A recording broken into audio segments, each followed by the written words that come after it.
Hi everyone, in today's video we're going to look at how you can track your interval running sessions in particular using your features of your watch to make sure you get the best benefit you possibly can.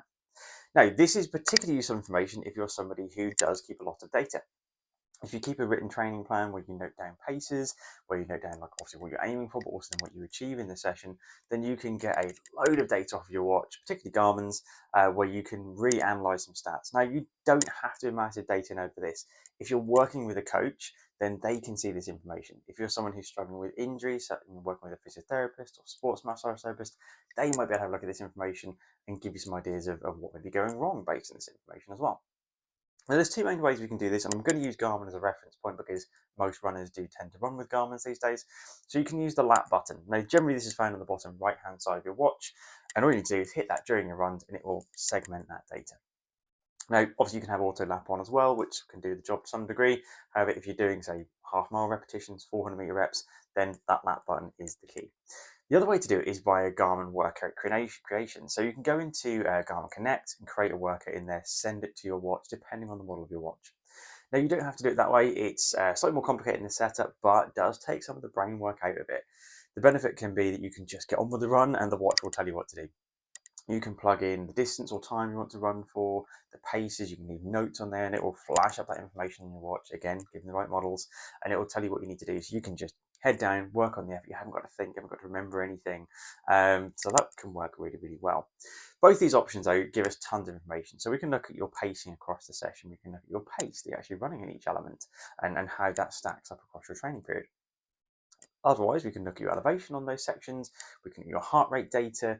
There's tons and tons. And when it comes down to injury management side of things, we might look at your ground contact time. If you're wearing a heart rate monitor or like some little Garmin Dynamics pod, we can look at your ground contact time data. Balance of that, we can look at your stride length, we can look at your vertical oscillation and the vertical ratio, which is basically height of jump to length of stride. There's tons and tons and tons we can get into this and really see how we're working along with this and make some progression along the way. Really tracking that you are making progress. If you're somebody who doesn't race a lot, this is particularly useful. Or if you're somebody who does race a lot and probably needs to ease back off of this can be another way that you can focus your attention in a way that's, focusing on your own competition, of self-competition, rather than worrying too much about what other people are doing. So no matter where you are in your training, this can have a lot of benefits. It's something I don't see lots of people do when they're doing their sessions. They don't tend to log this information until we talk through the benefits, and then once they do it, they keep doing this long term. Even if we do their successful training and they go do their own thing, they often still log this information the same way because they see the value of it. Now you can edit your data screens on your watch to allow this to get you even more information. You can change even that when you do hit the lap button or when the auto laps, different information comes up on there as well. There are loads and loads and loads of settings, some done on the watch, some done on Garmin Connect as well. I have got some videos for this which I'll share as well. So check out the comments below as you see this on YouTube, or if you're all seeing this on social media, have a look at my YouTube channel, you'll see those videos there as well.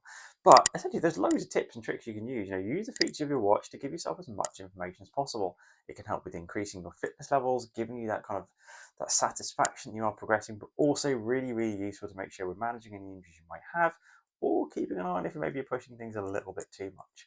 So if you've got any questions on this, please feel free to ask. I'm a really big proponent of this one. It's not the only way to do things, but it's something I think can be incredibly beneficial for most runners, if not all runners.